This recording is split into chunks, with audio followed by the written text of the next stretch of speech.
Assalamualaikum warahmatullahi wabarakatuh.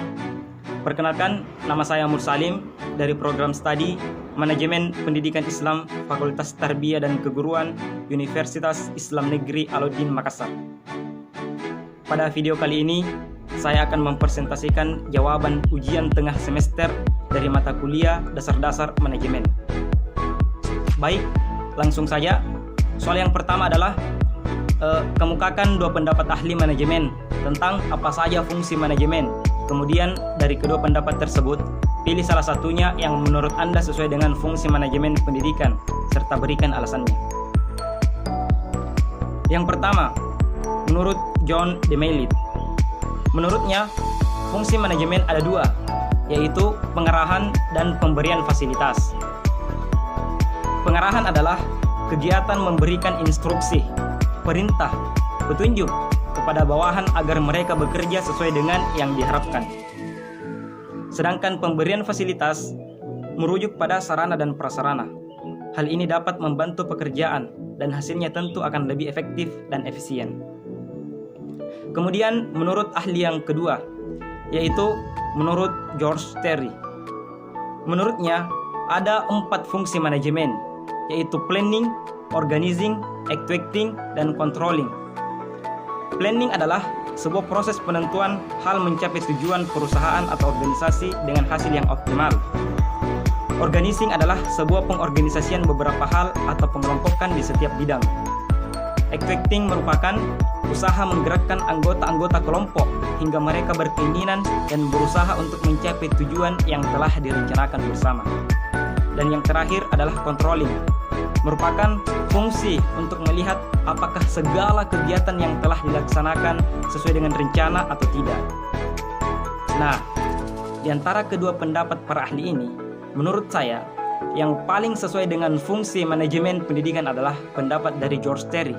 Mengapa? Karena apabila hanya dua fungsi, yaitu pengarahan dan pemberian fasilitas saja, saya yakin program pendidikan tidak akan efektif. Di sini, fungsi perencanaan, pengorganisasian, pelaksanaan, dan pengawasan sangat diperlukan guna mencapai program pendidikan yang efektif dan efisien. Kemudian kita melangkah ke soal nomor 2. Kemukakan apa yang dimaksud dengan perencanaan dan mengapa suatu lembaga atau perusahaan perlu membuat perencanaan. Perencanaan adalah dasar pemikiran dari tujuan dan penyusunan langkah-langkah yang akan dipakai untuk mencapai tujuan. Perencanaan berarti mempersiapkan segala kebutuhan, memperhitungkan matang-matang apa saja yang akan menjadi kendala, dan merumuskan bentuk pelaksanaan kegiatan. Dapat disimpulkan bahwa perencanaan adalah proses pemilihan serta penentuan dari semua kegiatan untuk mencapai suatu tujuan. Kemudian, mengapa suatu kegiatan atau perusahaan perlu membuat perencanaan? Karena perencanaan merupakan tahapan yang paling penting dari fungsi-fungsi manajemen.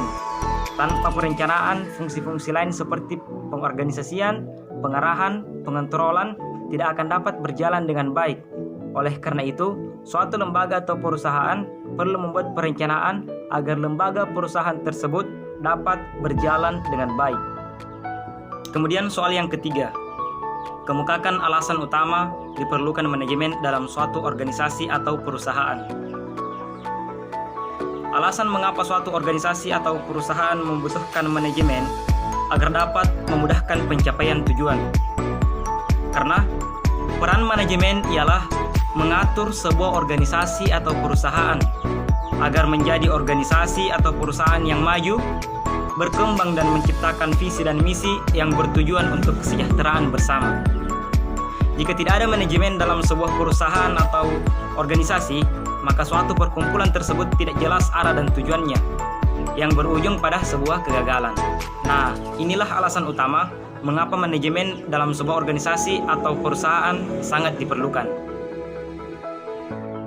Kemudian, lanjut ke soal nomor 4, yaitu siapa saja yang membutuhkan manajemen?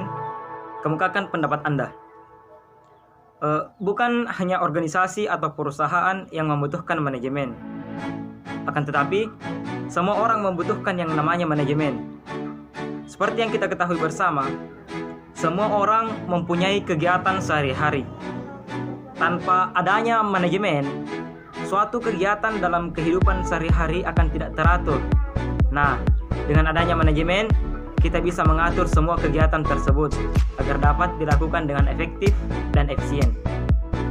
Kemudian soal yang kelima atau soal yang terakhir. Berikan suatu solusi dari kasus berikut jika Anda sebagai kepala sekolah. Di mana inti dari kasus ini tentang siswa yang dianggap terlalu bodoh dalam mencerna materi yang diajarkan mengikut kurikulum yang ada. Sehingga guru mengusulkan kepada kepala sekolah untuk mengganti kurikulum. Menurut saya, sebenarnya tidak ada siswa yang bodoh dalam memahami materi dan tidak ada mata pelajaran yang tidak bisa dipahami dalam sebuah kurikulum. Para ahli sudah merancang hal tersebut. Dinas Pendidikan tingkat nasional sudah mempertimbangkan serta menguji suatu kurikulum sebelum diterapkan di sebuah sekolah. Andai saya seorang kepala sekolah, bukan mengganti kurikulum sebagai solusi dari masalah tersebut. Akan tetapi, saya akan membenahi beberapa hal, seperti 1. Mutu seorang tenaga pendidik. Saya akan membenahi tenaga pendidik saya. Jangan sampai mutu seorang tenaga pendidik di bawah standarisasi dari kurikulum yang berlaku. Yang kedua, fasilitas sekolah. Saya harus menyediakan fasilitas yang lengkap bagi siswa-siswa saya, agar proses belajar mengajar berjalan secara efektif dan efisien. Yang ketiga, faktor lingkungan. Jangan sampai lingkungan di sekitar sekolah menghambat kelancaran proses belajar. Yang keempat, atau yang terakhir, metode pembelajaran. Metode pembelajaran disesuaikan dengan kondisi psikologis atau kemampuan siswa, agar siswa dapat mencerna dengan pelajaran dengan baik. Dengan begini, saya yakin siswa-siswa saya dapat memahami materi yang diajarkan mengikut kurikulum yang ada. Baik, itulah tadi pembahasan dari soal UTS mata kuliah dasar-dasar manajemen. Sekian dari saya, kurang dan lebihnya mohon dimaafkan.